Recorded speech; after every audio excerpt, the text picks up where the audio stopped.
Good morning, everyone, and welcome to Weekly Profit Talk. And we finally arrived, the last week of the year. It is December 31st, the very last day of the year, and welcome and good morning. We do this every single Wednesday, 8:30 a.m. That is Mountain Standard Time. So if you're on the West Coast, that's going to be 7:30 and 10:30 for you Easterners. Good morning and welcome. This is Weekly Profit Talk, and this week's topic is the financial resolution for your private practice. Um, Now, first of all, I'd like to start off by saying that I don't believe in resolutions, not as we think of them in the cliche manner. I was like, well, I'm gonna join a gym and I'm gonna put on this much muscle or lose this much fat, or I'm gonna start running. And you spend the money, you join the gym, and 3 weeks later you're not going anymore. So you can resolve to do things all you want. There's that story about the road to heck being paved with good intentions. Easy for me to say in the morning. Anyway, um, the thing it is, as such, New Year's resolutions are pretty bogus and they're very easily breakable and they have a bad reputation and for good reason. But here's the thing. We entrepreneurs, especially those of you in private practice who we endeavor to be helpful to, um, honestly have a golden opportunity to set a goal, look forward to the future, and do a couple of things that are going to help you in 2026. Times are a little bit uncertain, but the thing of it is, they always are. Look at the bright side. It's not 2008, it's not 1929. Things could always be worse, and there's no one person that affects the universal economy. So, really, our fortune is to be made by the people that basically grasp opportunity. So, I'd like to share something here with you. I'll go ahead and talk with my little visual aids. So, the resolutions that don't stick, and I'm just kind of talking about this a little bit.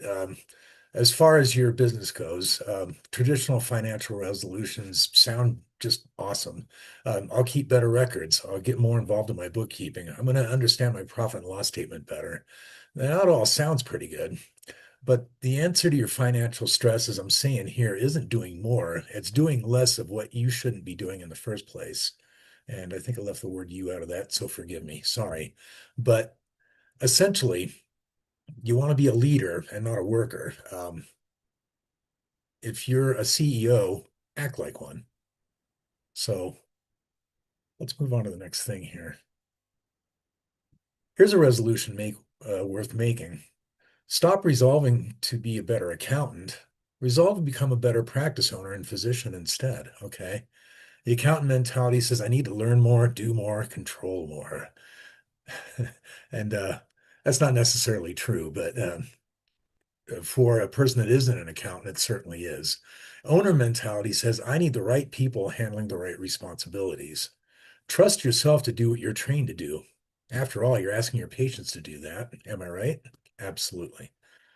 So here's the gift that keeps on giving. Your practice, which is your business, deserves diagnostic precision. When you stop trying to do everything, you actually gain control. Okay. The kind of control that comes from clarity instead of chaos. And this is the sort of control that comes from having a steady guide. Um, if you know, if you enjoy movies like I do, all the really famous ones, and I'm thinking of stuff like Star Wars and even E.T. Oh gosh, what else? Back to the Future, that's another good one.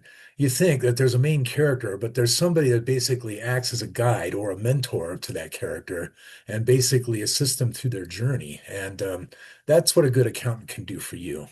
Imagine actually spending your Saturday enjoying yourself instead of hunched over a bunch of spreadsheets, worrying about things that aren't your responsibility anyway. It only requires one decision. Choose to treat your practice's financial health with the same urgency that you would treat your patients.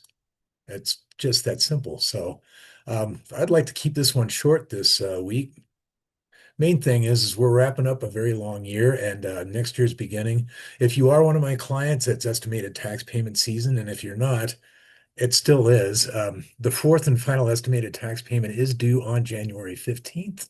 I'll do you a favor and let you know that that's a Thursday this year. So it's going to happen on a weekday. And this is a golden opportunity to make a full and final payment toward your taxes before you actually file. And let's get your tax responsibility to under $1,000 when you actually do your filing.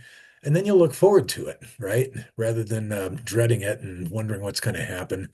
Taxes are a year-round responsibility, but they're pretty easy. It's like a teenager's bedroom. If you keep it cleaned up, you can actually get through it and you can think straight.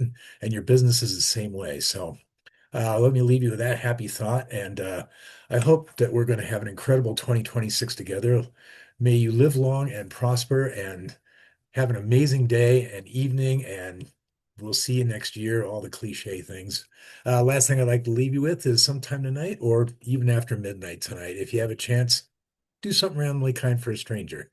So until next week, which will be the start of a brand new year, so long, and we'll see you at Wednesday, 8:30